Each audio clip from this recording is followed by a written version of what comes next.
بسم اللہ الرحمن الرحیم۔ ہمارے چینل سیال سٹوریز میں خوش آمدید۔ آج ہم آپ کو میرے ہم نشین ناول کی قسط نمبر 30 سنائیں گے۔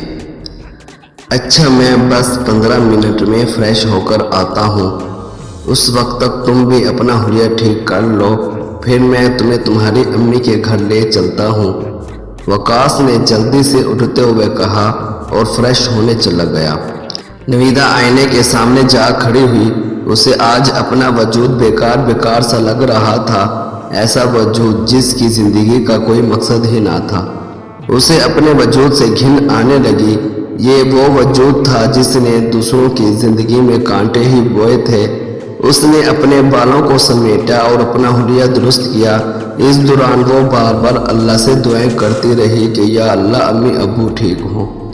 تھوڑی دیر بعد وقاص تیار ہو کر آ گیا، وہ بھی ریڈی تھی۔ وقاص نے گاڑی نکالی اور دونوں گاڑی میں بیٹھ کر عفت بیگم کے گھر کی طرف چل پڑے۔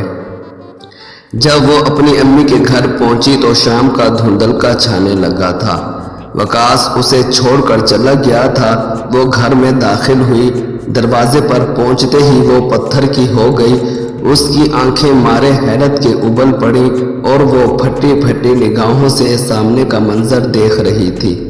سامنے خالدہ بیگم اس کی امی عفت بیگم سے باتیں کر رہی تھیں۔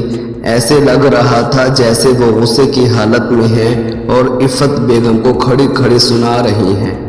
عفت بیگم کے چہرے کا رنگ بدلا ہوا تھا، ایسے جیسے انہیں خالدہ بیگم کی باتوں پر یقین ہی نہ آ رہا ہو۔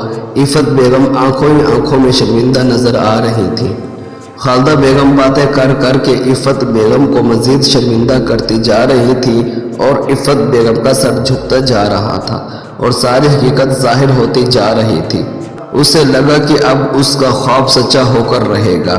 ابھی امی جان نیچے گریں گی اور ابو جان بھی صدمے کی حالت میں بے ہوش ہو جائیں گے۔ اس کے قدم من بھر کے ہو گئے۔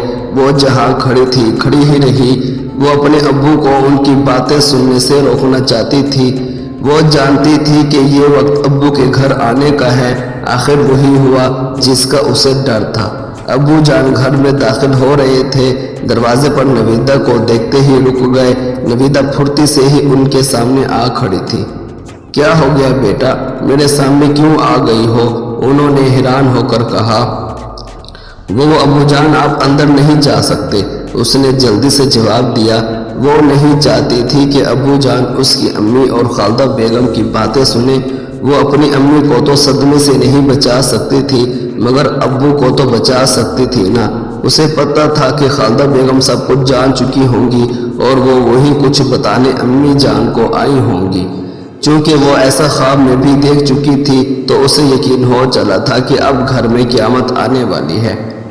کیوں بیٹا، میں کیوں نہیں جا سکتا؟ انہوں نے نویدہ سے پوچھا۔ وہ تھکے ہارے کام سے آئے تھے مگر اپنی بیٹی کا راستہ روکنا انہیں اچھا نہ لگا۔